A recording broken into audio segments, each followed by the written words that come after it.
What's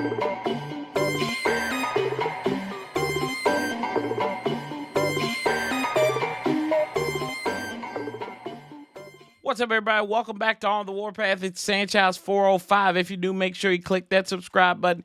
Hit the bell so you get notifications anytime we do content posted. As always, like, comment, share this video out because you know we do here, fam. We talk about the Washington Commanders all the time, and we'll just dive right into it. The Commanders fall, overtime edition, 34-31. Jake Elliott hits the 54-yard field goal right down Broad Street and gets the Eagles to 4-0. On the register, and Washington falls to 2-2. And I'm just going to put it like this. There's no such thing as moral victories. There was a lot of bounce back. There was a lot of fight in the team. And there was a lot of things I liked in this game. But it only matters what you put in that left-hand column. And also, we have yet to beat a team that has a win at the time of us playing them. And that's going to get locked in until Week 5 against the Atlanta Falcons. So that's something for you to chew in, something to have in your spirit. But Sam Howell, bounce back, did not turn the ball over. 29 of 41, 290, and a touchdown. Looked strong. I loved how he played on that last drive to get the boys in range for Jahan Dotson to get that touchdown and extend the game a little bit. And we had some chances in here. And I like the fact that he didn't turn the ball over. Antonio Gibson didn't turn the ball over. Those guys who combined for the 5 turnovers, and Sam did good against a good Eagles defense there. And there was more folks on the run. Brian Robinson, 14 runs, 45 carries. He only had 10 last week, but he had 8 in the first half, and that was helping to eat up that clock there. Gibson had 6 carries as well for 19 yards, and this is a stout. We knew that this was a stout defensive front for the Eagles. We didn't hear Jalen Carter's name a lot this week, and that's all we've been hearing about all week long. And in the run game, our guys they showed a little spark. Wish we could have got more. Combined for 107 yards as a team on the ground and outrushed the Eagles, too, by 3 yards in that respect. Terry McLaurin, we know him as the Eagle Killer. 8 receptions off of 10 targets for 86 yards. Didn't have a touchdown, but he did his damage. And we always say it's criminal that Terry does not get fed. The man is hungry. Feed that brother. And that's what happened. Bieniemy realized that he needed to feed him. Curtis Samuel as well, 7 receptions off of 8 targets, 51 yards. He also had a touchdown, which more of a run. It was a run style than anything, but it still looked kind of like a pass.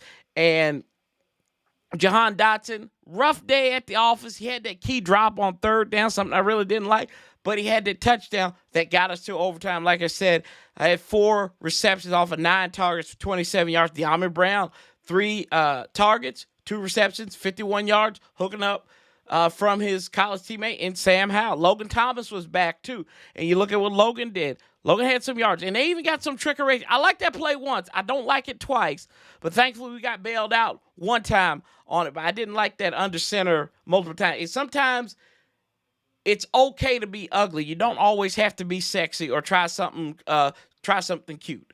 Ugly works too. It pays the bills. Trust me, I would know.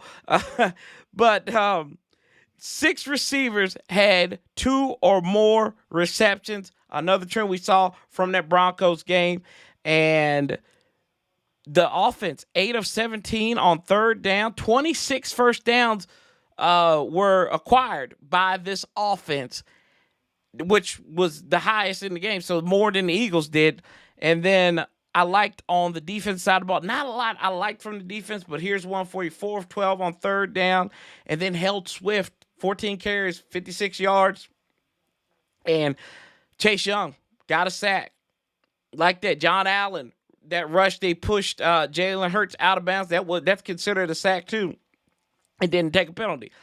I'll take you to what I really didn't like. For the 3rd consecutive week in a row, this team gave up 30 points. We've seen at Denver, at home last week, 37. I know it was a pick 6, though. And then you look today, 34 points. Can't have that happen. That can't be a consistent trend. But even bigger than that is, Ron Rivera, let's talk here for a second. You're on the road. I remember Ron Rivera told me probably around week 4 in 2020 that if he's on the road, and he has the opportunity to win the game, he's going to go for 2. Instead, he gives me some BS excuse that the guys were tired and they were gassed, so we had to go to overtime. You're running a hot hand, bro. What are you talking about? So you just contradicted what you told me 4 years ago that we'd go for it. Can I be honest with you? We looked kind of gassed in that game, too, if you go back when we played up there in the Meadowlands when nobody was there. So I don't get it. I don't get it, Ronnie. You know what else I didn't get with this team? What the hell was Cody Barton doing? Cody Barton, we didn't have a turnover, but there was a fumble on the ground, and everybody just stopped around it. Cody Barton could have jumped and got it. He didn't get it.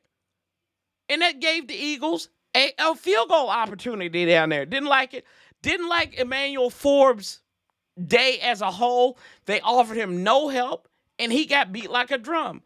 A.J. Brown, 9 receptions off 13 targets, 175 yards, and 2 touchdowns. Now, I will say this. Thank God he scored that second touchdown, because if he doesn't score that second touchdown, they're going to drain it down, and it doesn't give us an opportunity to take the game into overtime. It gave it to us with enough time, what was it, $1:40 something left in the game, and we had a couple of timeouts. So I liked it in that respect. We had 1 timeout left. I liked it in that respect, but it was a bad day. They didn't offer him any help. Jack Del Rio's defense still playing that little soft zone. Paulie would say, he was coaching scared. I tend to agree. Didn't like his day there, but it's the young man. It's his 4th game as a professional in this league. He's going to learn. I'm not one of these people that are howling for any other draft picks that came before him or after him or whatever. It is what it is. This is our guy. He's going to have to learn and develop. I don't think a lot of people like Fred Smoot, but look what happened to him, and he's become like a semi-Washington legend. He's going to have to keep on battling, man. And then, like I said, Jahan's 3rd down drop, wasn't a big fan of it. I mean, you got to catch that ball. Somebody shorthanded at him. It went right through the hole. Pause. And that was a struggle for us there. But I needed some help. The defensive drive before halftime, I just thought it was a little weird, and he gave them back-to-back opportunities there to go down there and score. What I also didn't like the officiating. I thought that was a catch, even though they said Blankenship, it looked like his foot was out of bounds, and he was on Blanken. And I guess you're going to look at the rule. I don't know if because he landed on Blankenship's arm, but still he toe tapped before he's out of bounds, would have looked like as well. And I thought that Jalen Hurts on that one incomplete pass, it looked like Deron Payne hit his arm and the ball kind of moved in his hand, which I would feel like that would be more constitutional. Maybe look at it and go as a fumble. I didn't know why Ron just didn't challenge it. And, maybe, it is what it is. Didn't like that 3rd quarter. I think at one time we were getting outgained 118-18 on the register. 11, we were shut out 11-0 in the 3rd quarter, and that's really what set the Eagles up right there. So a lot of stuff that they're going to have to work on. But thankfully, it's a short week. We get to take on the Bears on Thursday Night Football, and we get to look forward here. So you got to come out tough. It's going to be the blackout game. So hope we're going to look tough, and we're going to play tough, and get a win, get breaks, get a break, get healthy, and then on to our next opponent, Atlanta Falcons. So, but you can't overlook the Bears more than anything. But this one stings. Like I said, this is something we're going to look back on, and it's going to be like, dang, I wish we could have had this one. This is one of those games right here. No more victories. I didn't like Ron's press conference. I mean, he was exhausted. I feel like I was exhausted too. Just being a fan sitting here, man. It's an emotional roller coaster, and we'll see what our guys can do. I mean, kudos to the Eagles, but the Eagles know that they can't take us lightly. There was a lot of mess happening, but they won at the end of the day. Congratulations to them, and we'll see them October 29th. We'll see them at the end of the month, and hopefully we get a bit of revenge at FedEx Field, and maybe we don't give our tickets away here this time, y'all. But tell me what you think. Who do you give? Do you give a game? No, we don't give game balls out here on losses. Don't do no game balls. But what did you like? What didn't you like? Leave it in the comments. Let me know. And then don't forget, We'll have the Monday after pill tomorrow, so get buckled up for that. It's going to be a short and it's going to be a fast week here on the Warpath. But I appreciate everything y'all do to help the channel grow and develop, and we move on to the Chicago Bears one more time. As always, I say on here, keep that same damn energy, and we're outlast the bastards together. Till next time, I'm Sanchez 405.